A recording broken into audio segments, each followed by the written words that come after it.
కాంగ్రెస్ పార్టీకి వాస్తవంగా తొలి పతనం ప్రారంభమైన రోజు ఇది. 50 సంవత్సరాల క్రితం ఎమర్జెన్సీ ప్రకటించినటువంటి రోజులు. అందుకనినే ఎమర్జెన్సీ వ్యతిరేక ప్రజాస్వామ్య పరిరక్షణ కార్యక్రమాలు దేశవ్యాప్తంగా నిర్వహిస్తుంది భారతీయ జనతా పార్టీ.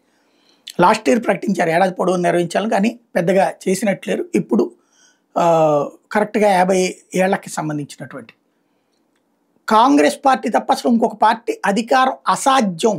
బ్రిటిష్ వాళ్ళు ఎట్లయితే రాచరికంగా దశాబ్దాలు కాదు శతాబ్దాలు 2 శతాబ్దాల పాటు పరిపాలించారు, అదేవిధంగా వాళ్ళ చేతుల్లోనే ఉండిపోతుంది. కాంగ్రెస్ వాళ్ళ చేతుల్లోనే ముఖ్యమంత్రుల్ని మార్చుకోవడము, లేకపోతే మిగతా ప్రధానమంత్రులు మార్చుకోవడం, ఇదంతా కాంగ్రెస్ ఇంటర్నల్ మ్యాటర్ తప్పించి పరిపాలన ఇంకొకళ్ళకి అసాధ్యం అన్నటువంటి దశలో ఎమర్జెన్సీ లాంటి ఒక దారుణమైనటువంటి నిర్ణయం తీసుకుని దాదాపుగా 2.5-3 సంవత్సరాల పాటు ఇందిరాగాంధీ చేసినటువంటి అరాచకానికి పరాకాష్ట, దానికి అసహించుకున్నటువంటి జనం ఇచ్చినటువంటి తీర్పే నాడు వచ్చినటువంటి కాన్సెప్ట్. ఏదైతే జనతా ప్రభుత్వం రావటం, అన్ని పార్టీలన్నీ కలిపి ఒకటిగా విలీనం అయిపోయి ఎలక్షన్స్కి వెళ్ళటం, జనతా పార్టీ అధికారంలోకి రావడం. కాకపోతే తొందరగానే ముగిసిపోయింది.